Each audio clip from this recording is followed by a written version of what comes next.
ዓለም ብምዃን መደባትና ተከታተሉ ዘለኹም ክቡራት ሰማዕትና ንሎሚ ዝበልናዮም ዕለታዊ ዜና አዳሊና ኣለና መክታልኩም ምሳና ከኸውን ብኽብሪ ንዕድል በሃገራውን ዘባውን አህግራውን ዲፕሎማሲያዊ አቢልካ ምህናጥ ሰላም ንወዲ ሰብ እቲ እንኮ ተስፋ ዘለዎ መጻኢ ምዃኑ ኤርትራዊ አምባሳደር ገሊጹ አምባሳደር ኤርትራ ኣብ ጃፓን እስጢፋኖስ አፈወርቂ ብ10 መጋቢት ተዘኪሩ ዝውዓለ ስነ ስርዓት ዝኽሪ መዓልቲ ሰላም ቶኪዮ 2026 ምኽንያት ኣብ ዘስምዑ መግለጺ ስነ ጥበብ ዲፕሎማሲ ሓደ ካብቶም ኣዕኑድ ርክባት ቅድሚ ነዊሕ እዋን ዝተመስረተ ኮይኑ ኣብ መንጎ ኣህዛብን ሃገርን ንሰላም ንግድን ጸጥታን ንምምሕዳር ዝተሃነጸ ምዃኑ ብምጥቃስ ኣብ ታሪኽ ደቂ ሰባት ንውድቀት ሃገራውን ዲፕሎማሲያውን ንጥፈታት ብደረጃ ሃገርን ዘባውን ይኹን ኣህግራዊ ደረጃ ቁጠባ ጠንቂ ውግኣትን ግጭታት ኮይኑ ጸኒሑ እዩ ክብል ገሊጹ ኣብ ዘበናዊ ታሪክ ወዲ ሰብ ቀዳማይን ካልኣይን ውግእ ዓለም ናይዚ ተርእዮ እዙይ ዕዮ ምስክር ምዃኑ ዝገለጸ ኣምባሳደር እስጢፋኖስ ብሰንኪ ዝስዒቡ ዝመጸ ውግኣት ግጭታትን ብሚልዮናት ዝቁጸሩ ሰባት ተቐቲሎምን ሰንኪሎምን ካብ ዓዶም ተሰዲዶምን ብምባል ኣብዚ ሕጂ እዋን ድማ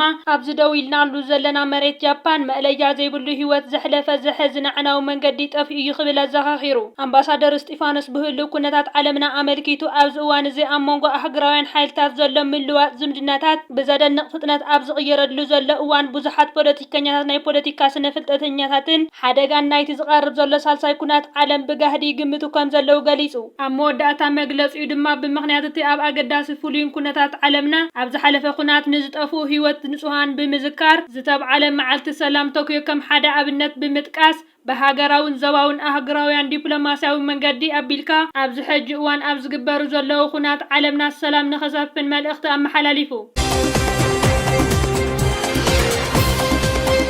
ኩናት ማእኸላይ ምብራቅ ንኤርትራ ዝያዳ ዕድል ዝኸፍት ምዃኑ ተገሊጹ ካልኣይ ሰሙኑ ሒዙ ዘሎ ኣብ መንጎ ልፍንታውያን ሓይልታት ኣሜሪካን እስራኤልን ኣንጻር ኢራን ዝግበር ዘሎ ኩናት ማእኸላይ ምብራቅ ገና ናብ ዝኸፍአ መድረኹ እናዓረገ ይኸይድ ምህላው ኣብ ዝግለጸሉ ዘሎ እዋን ምዕጻው መጻቦ ሆርሙዝ ስዒቡ ንንግስነት ስዑድ ዓረብ ንዝተዓፀወ መስመር ነዳዲ ናብ ቀይሕ ባሕሪ ንምቕያር ኣብ ምሽብሻብ ከም እትርከብን እቲ ዝግበር ዘሎ ጻዕሪ ንዝያዳ ንኤርትራ ከም ዘረብሕ ይግለጽ ኣሎ ኩናት ማእኸላይ ምብራቅ ወሽመጥ ዓረብን ቅድሚ ምብርዑ ኣብ ኤርትራ ወፍሪ ንምግባር ከም ዘይከኣልን ክግበር ንዝጸንሐ ኣንጻር ኤርትራ ዘቕንዐ ካብ ሓቂ ዝረሓቐ ዘመተ ኣብ ዋይት ሃውስ ገኒኑ ምጽንሑ ዝፍለጥ ኮይኑ ነቲ ኤርትራ ቁጠባዊ ሓርነት ንኸይትጓናጸፍ ክግበር ዝጸንሐ ንቐይሕ ባሕሪ ካብ ጥቕሚ ወጻኢ ንምግባር ብኢማራትን መሻርክታን ክግበር ዝጸንሐ ሽርሕታት ታላኹናት ኢራን ዝኾነ ሓቀኛ መርትዖ ዘይነበሮ ጸለመ ምንባሩ ተረጋጊጹ ምህላው ስሙ ክጠቅስ ዘይደለየ ምንጭ ገሊጹ ኣብዚ ሕጂ እዋን ምስ ምዕጻው ሕርሙዝ ተተሓይዙ ንመንግስትን ህዝብን ኤርትራ ብሓሶት ብምጥቃዕ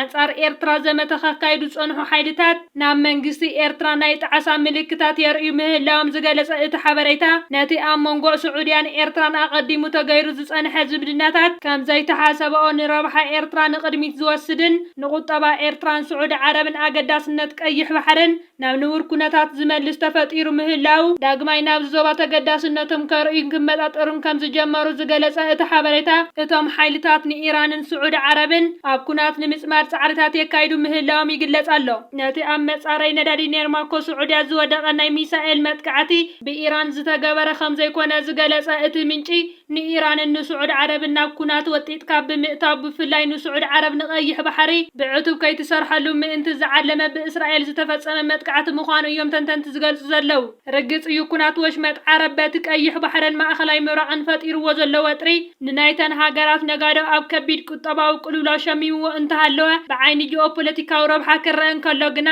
ነቲ ኣብ ዞባ ቀይሕ ባሕርን ቀርኒ ኣፍሪቃን ብፍላይ ድማ ብመንገዲ ኢትዮጵያን ኩናት ሱዳንን ንዝኸባቢ ክትህውኽ ዝጸንሐት ሕቡራት ኢማራት ዓረብ ሓኒቑ ዝሓዘ ብምዃኑ ቀይሕ ባሕሪ ዳግም ካብ ናይ ኩናት ዞባ ናብ ናይ ንግዲ ቦታ ክቕየርን ንኤርትራ ድማ ሓድሽ በሪ ቁጠባዊ ሓርነት ዘጓናጽፍ ምዃኑ ዝተፈላለዩ ተንተንቲ መረዳእቶም ኣብ ምሃብ ከም ዝርከቡ ተገሊጹ ዝኸበርኩም ተዓዘብትና ንሕጂ ዝበልናዮም ዜናታት ኣብ ዝዛዚምና ኣለና ኣብ ዘለኹም ሰናይ ግዜ እንዳተመነና ኣብ ዝቕፅል ቪድዮታት ክበጽሓኩም ሳብስክራይብ ዘይገበርኩም ሳብስክራይብ ክትገብሩ ብኽብሪ ንዕድም